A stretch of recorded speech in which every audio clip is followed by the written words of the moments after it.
Oh, tuh. Jeruk.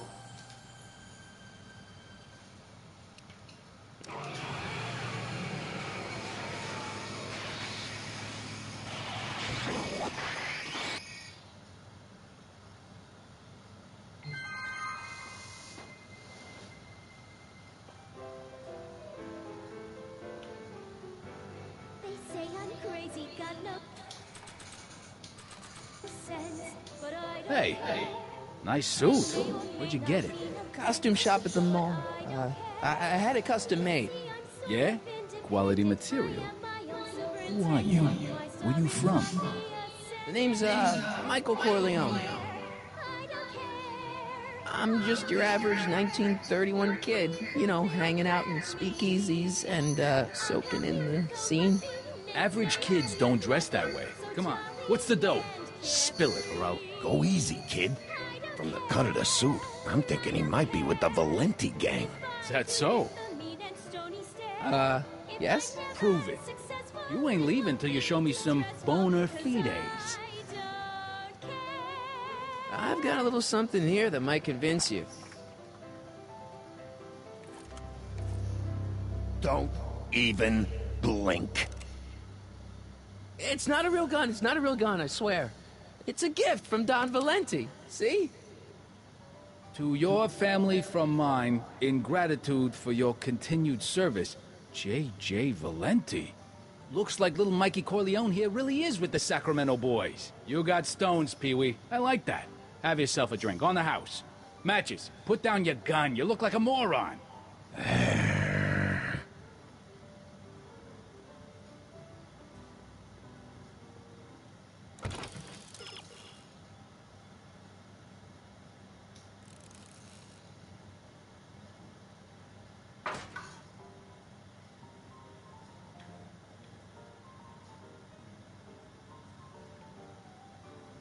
I'm not pulling that thing out in here again unless it's a life or death situation. Excuse me, are you Trixie Trotter? That's what it says on my dressing room door. At least, it would if I had a dressing room. What's a nice gal like you doing with a guy like Tannen? Oh, kid ain't so bad. He just takes some... Hey, Toots, any chance you could sing that Can-Can number? The guys really love the way it shows off your, assets. Whatever you say, kid. And quit lazing around. I ain't paying you to yak with the drunks. You ain't paying me at all, you bum. What were we talking about again? You were telling me what a great guy Kid is. Yeah, I guess he is a pretty crummy boyfriend. But until my insurance policy checks out, I guess I'm stuck with him. Insurance? Yeah. Look, I may not be the brightest bulb in the marquee, but even I know you don't break up with a creep like Kid without something to keep him from going all crazy on you. What's this insurance policy all about? Are you kidding? There's only one person I trust with my secrets. But I ain't seen him in weeks. You don't mean... Artie McFly. Artie McFly. You know him? Not as well as I thought. Before he took a powder, Artie was tutoring me in all sorts of stuff. Etiquette, philosophy, accountant. He's a regular Renaissance man. He even had one of those smart guy professor's pipes, see? Can I borrow this? Sure. I've been secretly working on my Get Out of Kid card for weeks now. But Artie's the only one I trust to check my work. You can't be too careful when you're dealing with a maniac like Kid, you know. Hey, you can trust me. Come on, what's the dirt you got on Kid? Nix on that. I ain't spilling nothing till I talk with Arthur F-L-Y.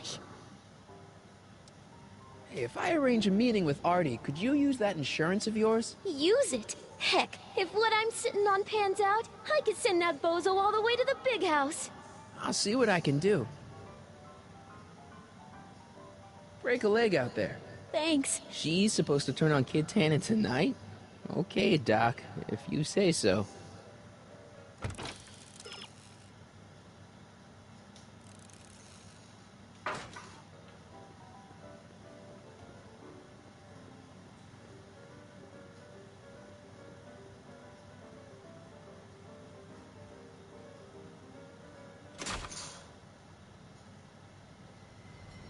Hey, Artie. He's back.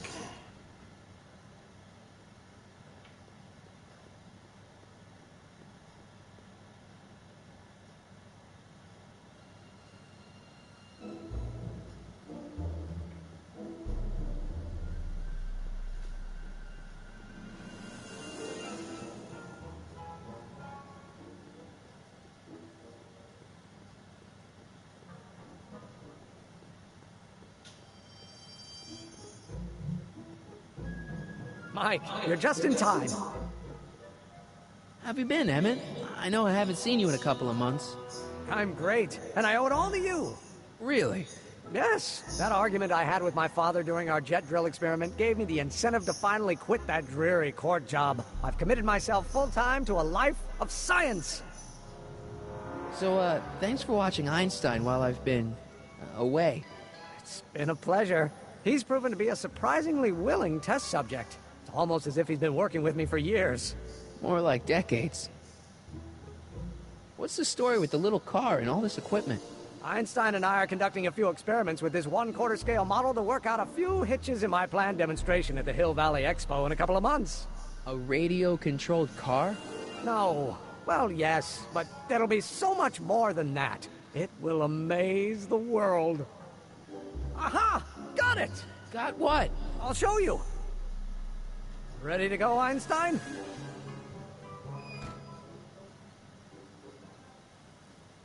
Watch this! When this baby hits 23 miles per hour, you're gonna see some serious cow flop.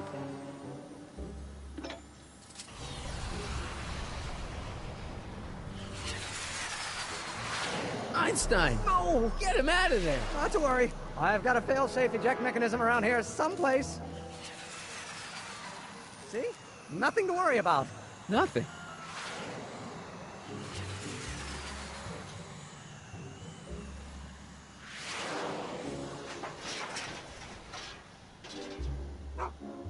I'll go see if I can find something to help. Or someone.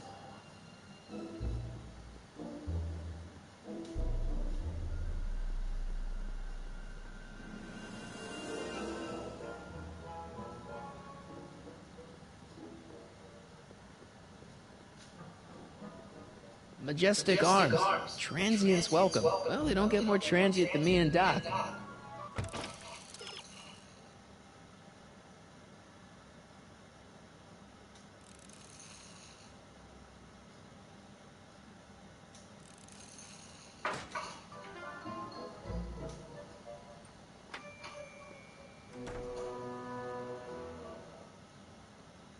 Hey, Doc. How's the room? It's a little cleaner than I would have imagined for a Depression-era flophouse. How are your investigations going? I saw him. Who? My grandpa, on his streetcar for just a second. Doc, we gotta find him. Why? Trixie thinks she's got something that could put Kid away, but Artie's the only one who can tell her for sure. I guess he's kind of her tutor or something. Ah, so that's the connection. When your grandfather disappeared from Hill Valley for 2 months, the bond between him and Miss Trotter was severed, eventually leading to a timeline in which Trixie lost the nerve to betray Tannen. Yeah? We've got to find your grandfather. Any sign of Artie? Haven't spotted him yet. Are you sure Tannen's supposed to be arrested by Officer Parker? The guy's a mess. Mess or no mess, I'm absolutely certain that Parker's your man. In fact, it's his arrest of Tannen that will eventually lead him to becoming Hill Valley's chief of police. That seems really unlikely. Why didn't you tell me I'd run into your younger self tonight? Because I don't remember being out here tonight. Clearly, your interactions with my younger self 2 months ago have slightly altered my personal timeline. I never have the nerve to perform public experiments like he's doing. No matter, those experiments will be forgotten once I've seen Frankenstein. Frankenstein? Yes. Right now, my younger self is fiddling around down there with rocket propulsion systems for his demonstration at the expo. The thing that'll kick off your scientific career. Exactly. Now, the rockets are a horrible idea, and I'll soon realize that they'll never work. But eventually, I'll wander into that movie theater and see Frankenstein and clear my mind. I've kept the ticket stub from that movie in my wallet ever since. See? Why? Because it's during this movie that I'll have the inspiration for my breakthrough at the expo. It doesn't have anything to do with reanimating the dead, does it? Not the way you're thinking, no. But during that famous scene when Colin Clive turned the wheel that raised that shrouded figure into the tower, and that bolt of lightning struck, well, let's just say more than one brain was reanimated that night. Where'd you park the DeLorean? I hid it in the DeSoto lot. Nobody's buying cars these days, so it should be safe in there.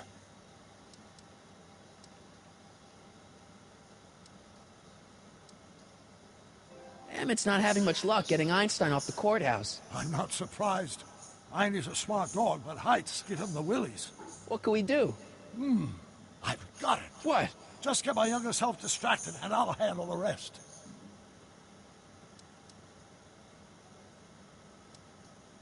Hey, who did burn down Tannen's original speakeasy anyway? I still don't know. I'd really like to find out before we go home.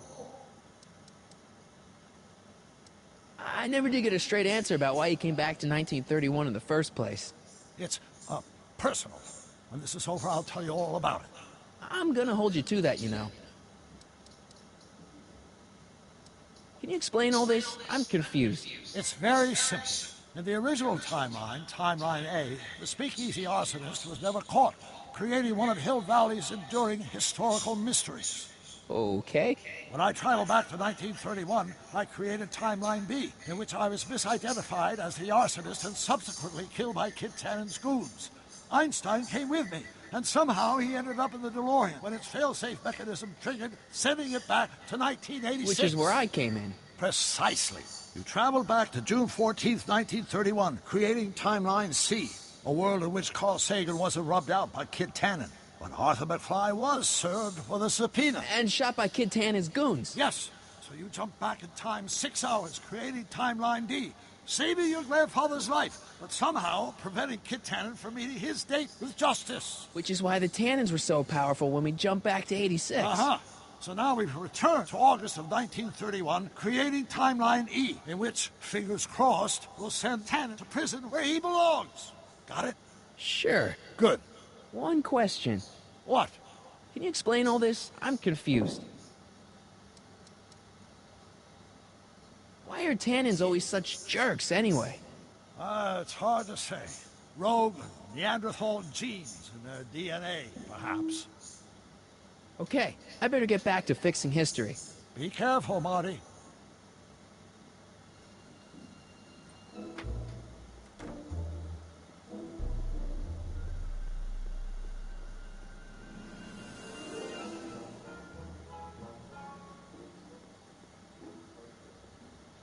Don't worry, Emmett. I'm sure you'll get it right someday. Oh, I'm not worried about that. Right now, I'm more concerned with Einstein.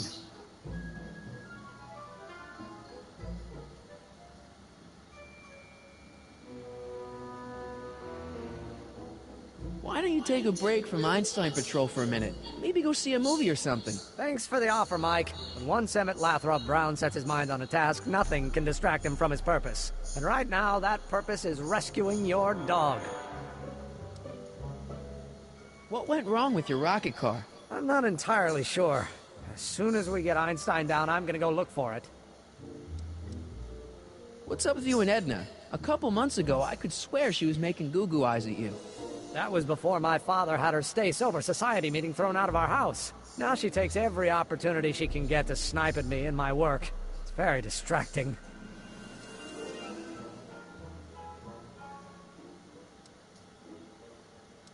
Do you know anything about Officer Danny Parker? My pop says he's a good cop when he's not drinking. Good. Of course, now I hear he drinks all the time. Why don't you go look for your car now? And leave Einie stuck on a ledge? Never! Dogs are much more important than any silly rocket car. Especially one that doesn't work at all. You know anything about Trixie Trotter? The songbird of the Sierras? The nightingale of the north? The floozy of the foothills? Never heard of her. Man, I've definitely never snuck into Tannen's speakeasy to listen to her. Have you seen that Frankenstein movie yet? I hear it's pretty inspirational. Not yet. I've been so busy with my rocket car that I haven't found the time. But I'm planning on going tonight. At least I will once I get Einstein down. Well, I'll go off and see if I can get some help. You do that. I'll stay here and see if I can think of a way to get Einie off that ledge.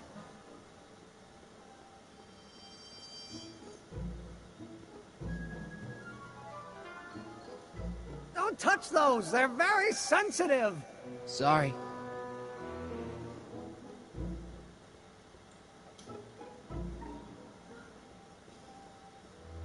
Hey, Edna. Mr. Corleone, what can I do for you? What are you doing out here in the middle of the night? Saving people from alcohol, vice, and disorder.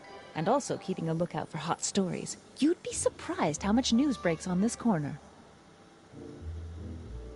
Broken any stories tonight? Only the usual. Mayor Thomas trying to slink out of the speakeasy. Frankie Needles crashing his car into a fire hydrant.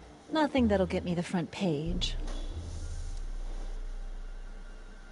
Hey, I got a hot lead for you. Oh? What is it? Kid Tannen arrested. Oh, glorious day! When did it happen? Well, it hasn't happened yet, but it's gonna. Keep me posted.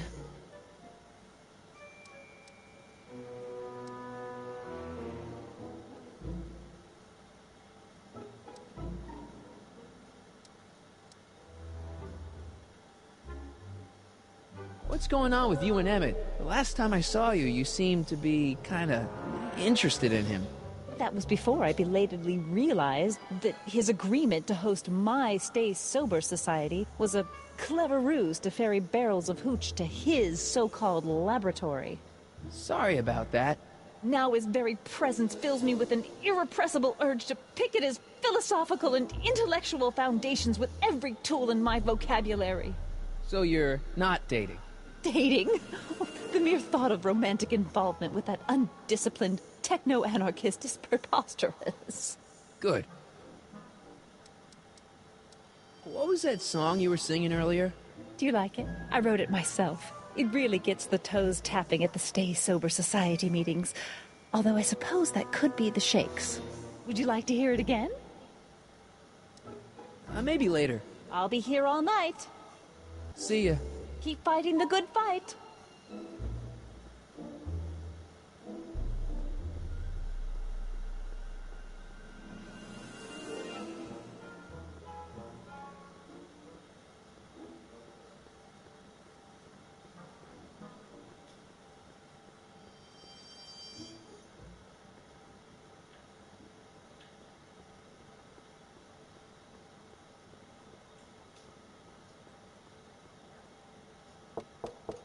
Welcome back, sir.